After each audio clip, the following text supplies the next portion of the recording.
अगले ही क्षण मोहन और सोहन के शरीर पत्थर में बदलने लगे। अरे अरे अरे, ये कैसा जादू है? सोहन, ये क्या हो रहा है? अरे अरे अरे, मेरा पैर, अरे देखो देखो देखो, हमें क्षमा कर दो, हम यहाँ से चले जाएंगे। अरे अरे, बचाओ बचाओ। पर राम और श्याम ने दया नहीं की। कुछ ही पलों में दोनों पूरी तरह पत्थर बन गए। अब तुम किसी को बुराई की सलाह नहीं दोगे, तुम भी पत्थर के बन जाओ, ठीक मोहन और सोहन की तरह। क्षण भर में साधु पत्थर में बदल गया। धौलपुर गांव के मोहन और सोहन नाम के दो युवक जंगल में एक वृक्ष के नीचे बैठे थे। Ta-da ta-da ta-da ta-da ta-da ta-da. अरे यार सोहन, मैं क्या बोलता हूँ, कितने दिन हो गए हैं हमने गांव में चोरी नहीं की है। अरे चोरी कहाँ से करेंगे? रात रात भर गांव वाले अपने घरों की निगरानी कर रहे हैं। अगर हमने चोरी करने की सोची भी ना तो बेटा हमारा पकड़ा जाना तय है। टड़ा टड़ा टड़ा टड़ा। लेकिन ये बता, आखिर गांव वाले कब तक जागते रहते होंगे? माने कि 2 बजे, 3 बजे, 4 बजे? अरे चिंता क्यों करते हो? कुछ दिन बाद गांव में जागना बंद हो जाएगा और सब यही सोचेंगे कि लगता है कि चोर अब कभी नहीं आएंगे। और कुछ दिन हम दोनों शांत रहने के बाद गांव में फिर से चोरियां करना प्रारंभ कर देंगे। मोहन ये सुनकर गहरी सोच में डूब गया। टड़ा टड़ा टड़ा, तुम्हारी बात में दम है सोहन। और ये बात भी अच्छी है कि गांव वालों को अभी तक ये मालूम नहीं हुआ कि हम दोनों चोर हैं। वो हमें गांव का सबसे शरीफ व्यक्ति समझते हैं। सोहन ये सुनकर हंस पड़ा। लेकिन सोहन, मेरे अंदर चोरी का जो कीड़ा है वो मुझे चैन नहीं लेने देता। ऐसा मन कर रहा है कि किसी घर में जाऊं और सबको चुरा लूं। तभी सोहन की नजर दूर बैठे एक साधु पर पड़ी। ये देख साधु महाराज, चल उस साधु महाराज से जाकर पूछते हैं कि हम अगली चोरी कब करेंगे। आजा। अरे पागल हो गया है क्या? साधु महाराज उसमें भला हमारी क्या मदद करेंगे? अरे वो तो हमें उल्टा ज्ञान देने बैठ जाएंगे कि बेटा चोरी करना अच्छी बात नहीं है। सोहन उठकर खड़ा हो गया। अरे तू भी ना, मैं तो कहता हूँ चलकर देखते हैं। ये साधु बाबा मुझे बड़े ही अलग तरह के दिख रहे हैं। अरे बात करने में क्या जाता है, चल आजा आजा आजा। कुछ ही देर में मोहन और सोहन साधु के नजदीक जाकर बैठ गए। साधु उन्हें देखकर चौंक गया। तुम दोनों के अंदर से बुराई की भयंकर बदबू उठ रही है। तुम दोनों चोर मालूम होते हो। टड़न टड़न टड़न टड़न टड़न। साधु महाराज की जय हो। आप तो बड़े ज्ञानी साधु महाराज लगते हैं। आपने बिल्कुल ठीक पहचाना। हम दोनों दोस्त हैं और बचपन से चोरी करते आ रहे हैं। लेकिन महाराज, हमारी सबसे बड़ी खूबी ये है कि हम दोनों आज तक कभी पकड़े नहीं गए। लेकिन दिक्कत ये भी है कि गांव वाले अब रात रात भर सो नहीं रहे हैं, बल्कि अपने घरों की निगरानी कर रहे हैं। अब साधु महाराज, हम यहाँ आपके पास केवल ये जानने के लिए आए हैं, अगली बार हम कब चोरी करेंगे। ये सुनकर साधु रहस्यमय अंदाज में मुस्कुराया। मैं कोई साधारण साधु नहीं हूँ बच्चों, मैं बुराई का साधु हूँ। बुराई का साधु? इस तरह के साधु के बारे में तो हम पहली बार सुन रहे हैं। ये कौन से साधु होते हैं महाराज? ये कैसी प्रजाति है? ये कोई प्रजाति नहीं है, मैंने केवल साधु का भेष धारण किया हुआ है, लेकिन अंदर से मेरे काम पूरे राक्षसों वाले हैं। बगड़बम वाले, ओम नमः शिवाय वाले नहीं। मैं कितना चमत्कारी साधु हूं, इस बात का पता तुम्हें भविष्य में पता लगेगा। और जहां सवाल चोरी का है तो मेरी बात गौर से सुनो। आकाश काले बादलों से घिर रहा है लग रहा है कि मूसलाधार वर्षा होगी। वर्षा का लाभ उठाकर तुम दोनों चोर आराम से चोरी कर सकते हो, परंतु याद रखना, तुम्हारे गांव में 2 युवक और हैं। वो बुराई के विपरीत अच्छाई के प्रतीक हैं। तुम दोनों को उनसे खतरा है, जरा उनसे बच के रहना, नहीं तो तुम्हारा हो जाएगा बगड़बम बगड़बम बगड़बम बगड़बम। ये सुनकर दोनों दोस्त चौंक गए। साधु महाराज, आज तक तो हमें कोई ना पकड़ पाया। बुराई के साधु महाराज, आप भी क्या बात करते हैं। साधु मुस्कुराया। जाओ, आज रात चोरी करके बुराई का खूब नाम रोशन करो, मतलब कि मेरा मोहन और सोहन मुस्कुराते हुए वहां से चले गए। उनके जाते ही वर्षा प्रारंभ हो गई। देखते ही देखते मूसलाधार वर्षा होने लगी। दूसरी ओर राम और श्याम नाम के 2 दोस्त अपने घर के बाहर बैठे मूसलाधार वर्षा को देख रहे थे। दोनों गहरे मित्र थे, दोनों अनाथ थे और एक ही घर में रहा करते थे। श्याम, देख रहा है, मुझे तो नहीं लगता कि अब हम दोनों बाजार जा भी पाएंगे। हाँ, ठीक कह रहे हो मित्र। ये बारिश बहुत तेज हो रही है, तो क्या आज हमें भूखा ही सोना पड़ेगा? पर घर पर अनाज और सब्जी सब तो खत्म हो चुके हैं, क्या करेंगे? तभी वर्षा में भीगती हुई बलराम काका की लड़की रचना वहां आ गई। उसके हाथ में भोजन की थाली थी। अरे रचना, इस मूसलाधार बारिश में तुम भीगती हुई यहाँ क्यों आ गई? क्या बात है? मुझे माँ ने भेजा है तुम दोनों को खाना देने के लिए। ये सुनकर श्याम मुस्कुराया। अच्छा हुआ तुम हमारे लिए खाना लेकर आ गई हो। लाओ लाओ लाओ। अरे लेकिन इससे ज्यादा ये अच्छा होता कि तुम्हारी माँ स्वयं खाना लेके आती, क्योंकि कुछ दिनों बाद तुम्हारी शादी होने वाली है। और मैंने सुना है कि शादी से कुछ दिन पहले लड़कियां बाहर नहीं निकलती हैं, उनका बाहर निकलना बंद हो जाता है। तुम कहाँ उछल कूद कर रही हो यहाँ पे? रचना हंस पड़ी। आप बिल्कुल ठीक कह रहे हैं, लेकिन कोई भी बहन अपने भाइयों को भूखा नहीं देख सकती, इसलिए तुम दोनों को खाना देने तो आना ही था। रचना थाली रखकर वहां से चली गई। राम और श्याम ने खाना खाया। भोजन के बाद ठंडी हवा और वर्षा की आवाज वातावरण को शांत कर रही थी। अरे मुझे तो बहुत गहरी नींद आ रही है श्याम। मन कर रहा है कि आज यहीं बाहर चारपाई बिछाते हैं और सो जाते हैं। मस्त बारिश हो रही है, ठंडी हवा चल रही है, नींद बहुत अच्छी आएगी। क्या कहते हो? ख्याल तो तुम्हारा अच्छा है, चलो लगाइए लेते हैं। कुछ ही देर में दोनों दोस्तों ने बाहर चारपाई बिछाई और आराम की नींद सोने लगे। मूसलाधार वर्षा अब भी लगातार हो रही थी। आधी रात के समय अचानक कुछ लोगों की आवाज से राम और श्याम की आंख खुल गई। बाहर मूसलाधार वर्षा अब भी जारी थी। हैं?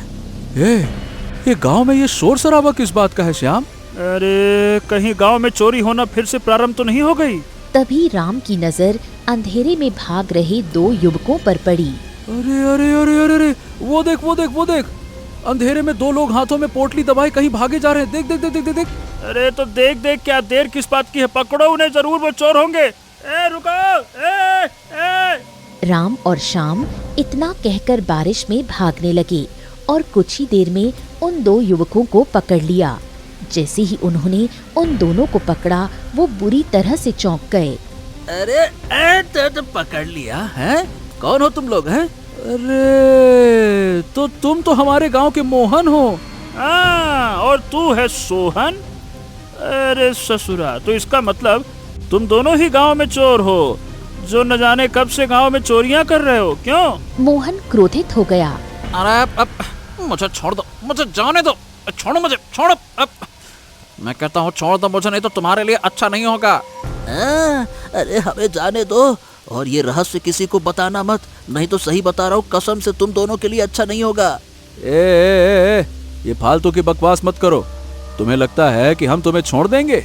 और नहीं तो क्या, कुछ देर में ही गांव वाले यहाँ पे आते होंगे, हम तुम्हें उन्हीं के हाथों में पकड़ा देंगे। फिर देखो वो तुम्हारा कैसा भरतब बनाते हैं। तभी वहाँ कुछ गांव वाले आ गए। उनके हाथों में लाठियां और डंडे थे। गांव का मुखिया भी उनके साथ था। राम और श्याम ने मोहन और सोहन को मुखिया के हवाले कर दिया। मुखिया जी, आइए आइए आइए। मुखिया जी, यही है वो दोनों चोर। देखिए, इनके हाथों में पोटलियां हैं। मुखिया जी, पूरा गांव इनको कितना शरीफ समझता था। अरे रे रे रे, ये तो राम नहीं रावण निकले। मुखिया ने दोनों को क्रोध भरी नजरों से देखा।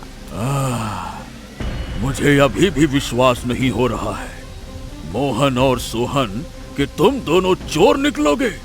सारा गांव तुम्हें कितना शरीफ समझता था। मोहन और सोहन नीची नजर किए खड़े रहे। आज मूसलाधार बारिश हो रही है, इसलिए तुम्हें पंचायत में पेश नहीं किया जाएगा। तुम्हें रात भर एक कमरे में बंद रखा जाएगा और अगली सुबह पंचायत बैठेगी। पंचों के सामने तुम्हें खड़ा किया जाएगा और तुम्हारी करतूत बताई जाएगी। चलो। तभी सोहन बेशर्मी से मुस्कुराया। तो फिर हम दोनों को ही क्यों पकड़ के ले जा रहे हो? हम दोनों के अलावा 2 चोर और हैं। टड़न टड़न टड़न। मुखिया चौंक गया। अच्छा, तो तुम्हारे 2 साथी और भी हैं? जल्दी बताओ, कौन है वो? जो तुम्हारे सामने खड़े हैं वही हैं मेरे 2 साथी, राम और श्याम। यही हैं हमारे साथी। क्यों राम और श्याम, तुमको क्या लगा कि हम तुम्हारा नाम नहीं लेंगे? ये सुनकर राम और श्याम चौंक गए। क्या? मुखिया जी, ये झूठ बोल रहा है। ये हमको फंसा रहा है। हमने ही तो इसको पकड़ा है। हाँ मुखिया जी, अब आप ही बताइए, अगर हम चोर होते तो क्या हम इन दोनों को पकड़ते और पकड़कर आपके पास लेकर आते, आपको बताते? हाँ, ये बात भी है। ये दोनों बिल्कुल सही कह रहे हैं। मोहन और सोहन, तुम इनको फंसा रहे हो, फालतू की बात कर रहे हो, झूठ बोल रहे हो तुम। मुखिया जी, यही तो बात है। इतने ज्यादा चालाक है ये कि आपको शक नहीं होगा। ये दोनों भी हमारे साथ मिले हुए हैं। इन्होंने हमें पकड़ा नहीं है, बल्कि हमसे हिस्सा ज्यादा मांग रहे थे। जब हमने देने से मना किया तो झगड़ा हो गया और इत्तेफाक से आप सब यहाँ आ गए। इसीलिए इन्होंने आपको ये कहा कि हमको पकड़ लिया है, जबकि ये हमारे साथी हैं। क्यों दे तुमको हम ज्यादा हिस्सा है? मुखिया गहरी सोच में डूब गया। मुझे तुम्हारी बातों में अब सच्चाई नजर आ रही है, क्योंकि मुझे तो पहले ये भी विश्वास नहीं था कि मोहन और सोहन तुम दोनों चोर हो सकते हो।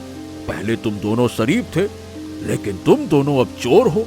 इसीलिए अगर तुम दोनों चोर हो सकते हो तो राम और श्याम भी चोर हो ही सकते हैं। हाँ। इतना कहकर मुखिया ने गांव वालों को आदेश दिया। चलो, इन चारों को पकड़कर काल कोठरी में बंद कर दो। ले चलो इनको। चारों को एक कोठरी में बंद कर दिया गया। अगली सुबह चारों को पंचों के सामने लाया गया। देखिए, गांव के मुखिया, इन चारों का क्या करना है अब फैसला तुम ही करोगे। हाँ, तो इनका क्या करना है, आप लोग क्या कहते हैं? इन्हें गांव से बेदखल कर दिया जाए मेरे हिसाब से, और यही इनके लिए सबसे बड़ी सजा होगी। कुछ ही देर बाद गांव वालों ने मिलकर मोहन, सोहन, राम और श्याम को गांव की सीमा से बाहर खड़ा कर दिया। राम और श्याम उदास होकर एक वृक्ष के नीचे बैठ गए। अरे हमें क्या पता था श्याम कि चोरों को पकड़वाने का ये अंजाम होगा। अरे भाई, गांव वाले ने तो हम पर भरोसा ही नहीं किया। अब हम क्या करेंगे? चिंता क्यों करते हो? अभी तो हम दोनों जवान हैं। अरे कहीं भी जाकर मेहनत मजदूरी करके अपना पेट पाल सकते हैं। क्या करेंगे? और तभी वहाँ मोहन और सोहन आ गए। क्यों? तुम दोनों को कहा था ना कि छोड़ दो, छोड़ दो, छोड़ दो। तुमने हमको नहीं छोड़ा, तो हमने भी तुमको कहीं का नहीं छोड़ा। लेकिन तुमने हमारी बात को बहुत हल्के में लिया होगा, इसीलिए आज बहुत भारी पड़ रही है हमारी बात। देख लिया हमसे पंगा लेने का अंजाम। राम और श्याम ने उन्हें गुस्से से देखा। अरे दफा हो जाओ यहाँ से, अब हम तुम दोनों से कभी नहीं मिलेंगे और ना ही तुमसे कभी बात करेंगे, समझे? मोहन और सोहन मुस्कुराते हुए वहाँ से चले गए। कुछ दूर आगे जाकर बुराई के साधु ने एक भविष्यवाणी तो बिल्कुल सही की थी कि हमें गांव के 2 अच्छे युवकों से खतरा है, हमें उनसे बचकर रहना चाहिए। बिल्कुल सही कहा था। और गांव के वो दोनों अच्छे युवक राम और श्याम ही हैं। बिल्कुल सही कह रहे हो।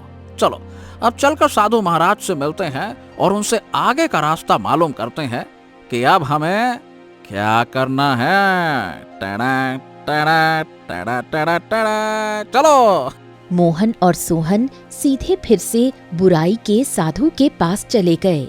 कुछ देर बाद मोहन और सोहन फिर से बुराई के साधु के सामने बैठे थे।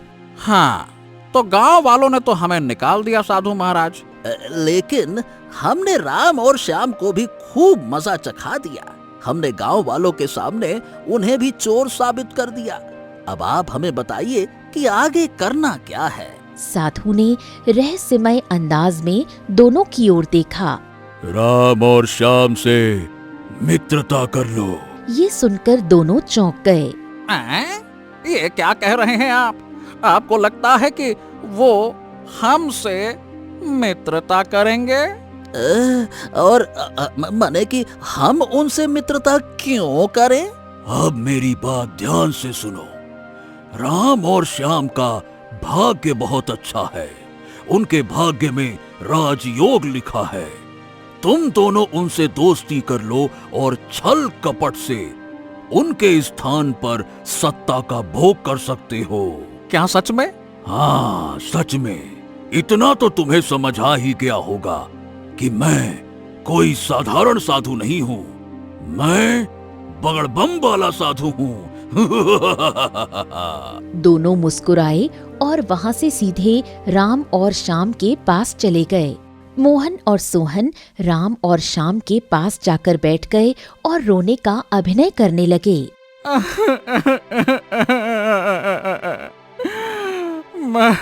मुझे अब अपनी गलती का एहसास हो रहा है।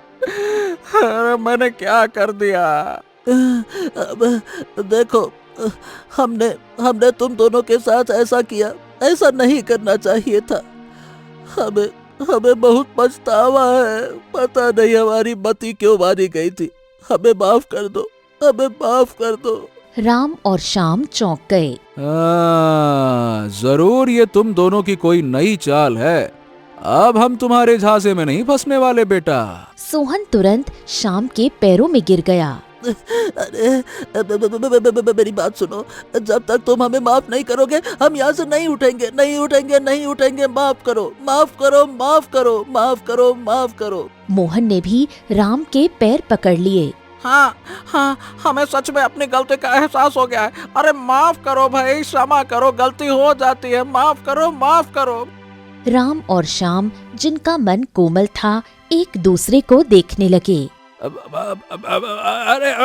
छोड़ो, पैर छोड़ो, पैर छोड़ो। ठीक है, ठीक है, ठीक है, ठीक है, ठीक है, ठीक है, ठीक है, हम तुम्हें क्षमा करते हैं। ठीक है। मोहन और सोहन की आंखों में चमक आ गई। हाँ, एक शर्त पर मानेंगे कि तुमने हमें क्षमा किया है। अरे अब कौन सी शर्त है? देखो, तुम्हें हमसे मित्रता करनी पड़ेगी। राम और श्याम सोच में पड़ गए।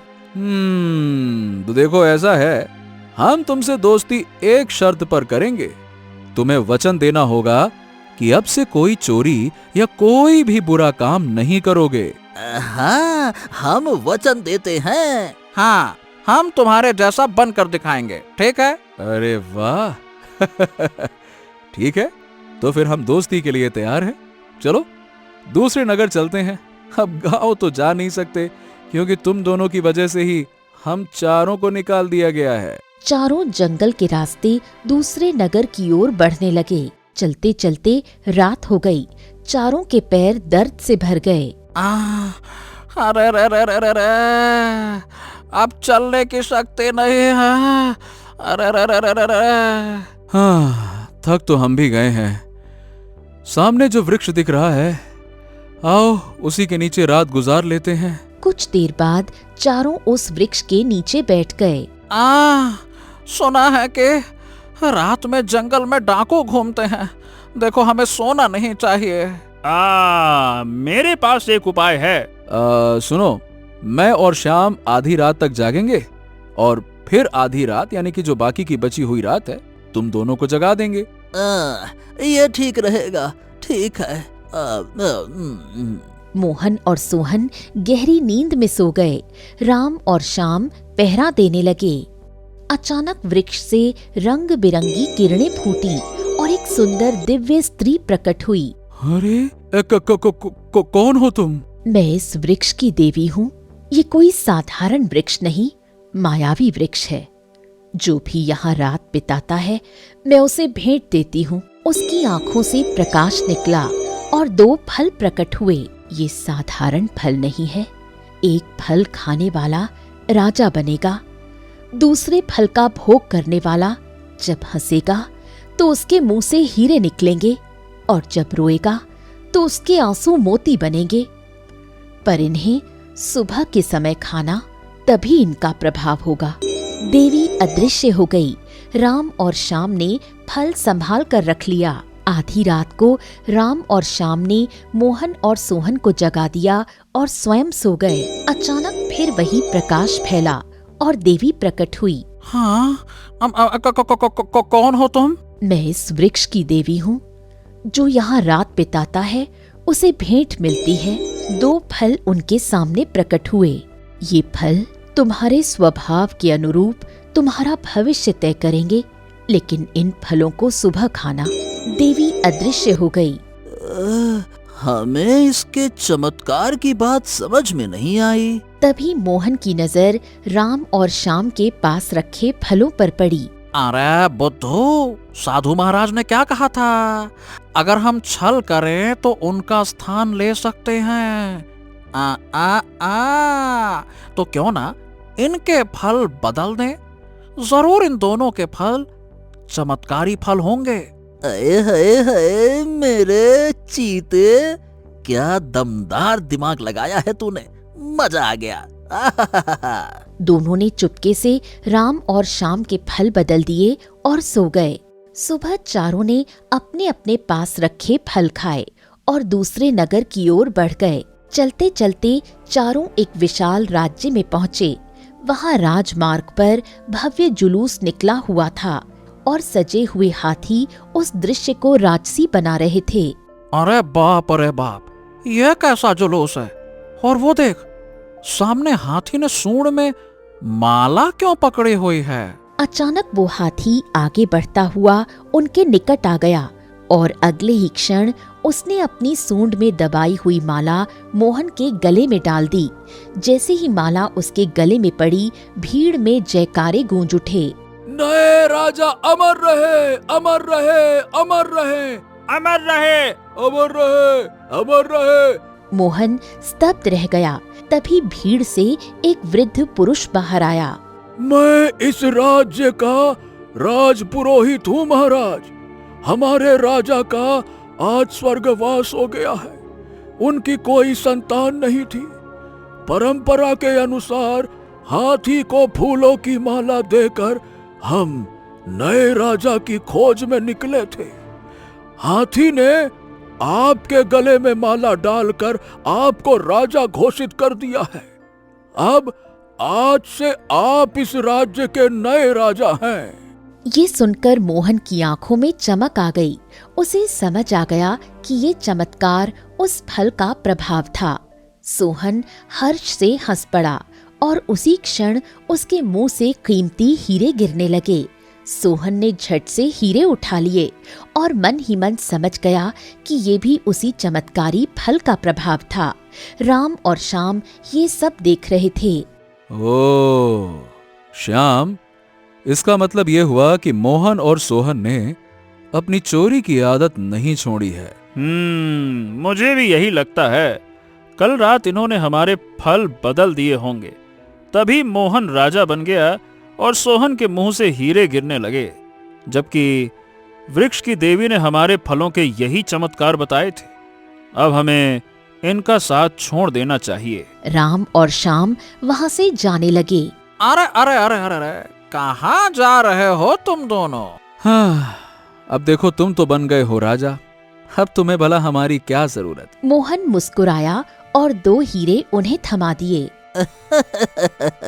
अरे ये लो, अब तो मैं मोहन के साथ ही रहूंगा। तुम्हारे पास कुछ नहीं है, ये हीरे तुम्हारे काम आएंगे। मेरे पास तो अब हीरों की कमी है नहीं। हाँ, रखो रखो रखो रखो। मोहन और सोहन शाही अंदाज में महल की ओर बढ़ गए। राम और श्याम बाजार की ओर भटकने लगे। हाँ श्याम, इन दोनों हीरों को किसी जौहरी के पास बेच देते हैं, फिर किसी दूसरे नगर में व्यवसाय शुरू करेंगे। हाँ ठीक है, तुम यहीं विश्राम करो, मैं हीरे बेच कर आता हूँ। श्याम एक जौहरी की दुकान पर पहुंचा और 2 हीरे उसके सामने रख दिए। नमस्ते, मुझे ये हीरे बेचने हैं। जौहरी ने हीरों को देखा और फिर श्याम की सादगी भरी वेशभूषा को वो मन ही मन संदेह करने लगा। अरे तुम यहीं बैठो। ये तो बहुत कीमती हीरे हैं। अच्छा रुको रुको, मैं घर से धन लेकर आता हूँ, है ना? तो तुम बैठो बैठो बैठो। जौहरी बाहर गया और कुछ ही देर में सैनिकों को लेकर लौटा। पकड़ लो इस चोर को, इसके पास जो हीरे हैं ये चोरी के हैं, पकड़ो इसको। सैनिकों ने तुरंत श्याम को पकड़ लिया। क्या? मैं चोर नहीं हूँ, छोड़ो मुझे, छोड़ो, मैं चोर नहीं हूँ, छोड़ो मुझे। पर किसी ने उसकी बात पर विश्वास नहीं किया। उधर राम प्रतीक्षा करते करते चिंतित हो गया। हे भगवान, ये श्याम अभी तक नहीं आया, कहीं कोई मुसीबत में तो नहीं फंस गया। राम को मायावी वृक्ष याद आया। हाँ, आज रात उसी वृक्ष के पास जाऊंगा, देवी से अपने मित्र के बारे में पूछूंगा। राम तुरंत जंगल की ओर चल पड़ा और रात तक उस वृक्ष के नीचे पहुंचा। आधी रात को वृक्ष से फिर रंग बिरंगी किरणें निकली और देवी प्रकट हुई। तुम वही हो जिसे मैंने कल फल भेंट किया था। राम ने सारी घटना सुना दी। हाँ, और इस प्रकार से वो दोनों राजा और मंत्री बन गए। अब मैंने हीरा बेचने के लिए श्याम को भेजा, पर वो लौटा ही नहीं। देवी मंद मंद मुस्कुराई। मैंने तुम्हें और श्याम को तुम्हारे स्वभाव के अनुसार फल दिए थे, पर मोहन और सोहन ने छल से उन्हें बदल दिया। उनके स्वभाव के अनुसार जो फल उन्हें मिले थे वो भाग्य बिगाड़ने वाले थे, इसलिए तुम्हारा और श्याम का भाग्य बिगड़ गया। राम की आंखों में आंसू आ गए। रोने से कुछ नहीं होगा, मैं तुम्हें एक वरदान देती हूँ। तुम केवल एक इच्छा मांग सकते हो, सोच समझकर मांगना। राम गहरी सोच में डूब गया। क्या मेरी इच्छा है कि मेरे भीतर ऐसी शक्ति आ जाए कि मैं जो मन में सोचूं वो तुरंत पूरा हो जाए। देवी प्रसन्न हुई। तुम सचमुच बुद्धिमान हो। मैं तुम्हें ये शक्ति देती हूँ और एक रहस्य बताती हूँ। मोहन और सोहन को भटकाने वाला एक साधु है। वो साधु नहीं बल्कि साधु के वेश में एक शैतान है। उसी ने तुम्हारे भाग्य को छल से बदलने की योजना बनाई थी। इतना कहकर देवी अदृश्य हो गईं। जंगल में फिर से सन्नाटा छा गया। वृक्ष की देवी के अदृश्य होते ही राम अकेला खड़ा रह गया। उसके मन में केवल अपने मित्र श्याम की चिंता थी। मैं बस यही चाहता हूँ कि मेरा दोस्त जहाँ भी हो मैं वहीं पहुँच जाऊं। अगले ही क्षण रंग बिरंगी किरणों के साथ राम वहां से गायब हो गया। कुछ ही पल में राम कारागार के भीतर प्रकट हुआ। वहां बेड़ियों में जकड़ा श्याम बैठा था। अरे राम भाई, तुम अचानक से यहाँ कैसे प्रकट हो गए? ये क्या चमत्कार है भाई? राम ने पूरी घटना सुना दी, वृक्ष की देवी का वरदान और अपनी नई शक्ति का रहस्य। ओ, तो अब आगे क्या करेंगे? अब मैं चाहता हूँ कि हम वहीं पहुँच जाएं जहाँ मोहन और सोहन हैं। अगले ही पल दोनों रंगीन प्रकाश के साथ वहां से गायब हो गए। राम और श्याम ने स्वयं को राजमहल के भव्य कक्ष में पाया। मोहन राजा के वेश में बैठा था और पास ही सोहन मंत्री की तरह शाही वस्त्र पहने बैठा था। दोनों दीवार के पीछे छिपकर उनकी बातें सुनने लगे। टड़ा टड़ा टड़ा टड़ा टड़ा। सोहन, हमारी तकदीर ने क्या पलटा खाया है। माने कि कभी हमने सपने में भी नहीं सोचा था कि मैं राजा बनूंगा और तुम हमारे मंत्री बनोगे। अरे भला हो उन मूर्ख राम और श्याम का, उनके चमत्कारी फल खाकर हमारा भाग्य बदल गया। अब पता नहीं वो दोनों मूर्ख कहाँ अपना सर पटक रहे होंगे।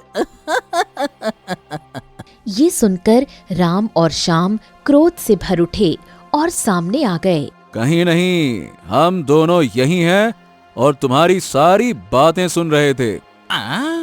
अरे तुम दोनों यहाँ कैसे आ गए? तुम्हें अंदर किसने आने दिया? कोई हमें रोक के तो दिखाए। हम अपना अधिकार वापस लेने आए हैं। तुमने हमारे हिस्से के जादुई फल चुराए और इस राज्य के राजा और मंत्री बन बैठे हो तुम। अरे जाओ जाओ जाओ, तुम दोनों हमारा अब कुछ नहीं बिगाड़ सकते। अच्छा, अभी पता चल जाएगा। राम ने मन ही मन इच्छा की। उसने सोचा कि ये दोनों शातिर तुरंत पत्थर बन जाएं और राज्य के लोग उसे और श्याम को अपना राजा और मंत्री स्वीकार कर लें। अगले ही क्षण मोहन और सोहन के शरीर पत्थर में बदलने लगे। अरे ये कैसा जादू है? सोहन, ये क्या हो रहा? अरे मेरा पैर! अरे देखो देखो देखो, हमें क्षमा कर दो, हम यहाँ से चले जाएंगे चले जाएंगे। अरे बचाओ बचाओ। पर राम और श्याम ने दया नहीं की। कुछ ही पलों में दोनों पूरी तरह पत्थर बन गए।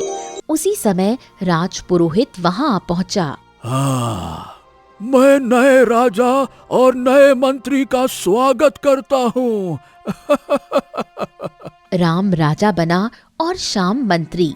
अब उस बुराई के साधु को भी सबक सिखाना चाहिए। राम ने मन में इच्छा की और अगले ही पल दोनों साधु के स्थान पर पहुंच गए। साधु उन्हें देखकर घबरा गया। बहुत चमत्कार दिखा लिए तुमने। अब तुम किसी को बुराई की सलाह नहीं दोगे। तुम भी पत्थर के बन जाओ, ठीक मोहन और सोहन की तरह। क्षण भर में साधु पत्थर में बदल गया। कुछ समय बाद राम और श्याम अपने गांव लौटे और सारी घटना मुखिया को सुनाई। मेरे बच्चों, मुझे क्षमा कर दो। मैं मोहन और सोहन की बात में आ गया था। क्षमा कर दो, क्षमा कर दो। राम और श्याम ने उसे क्षमा कर दिया।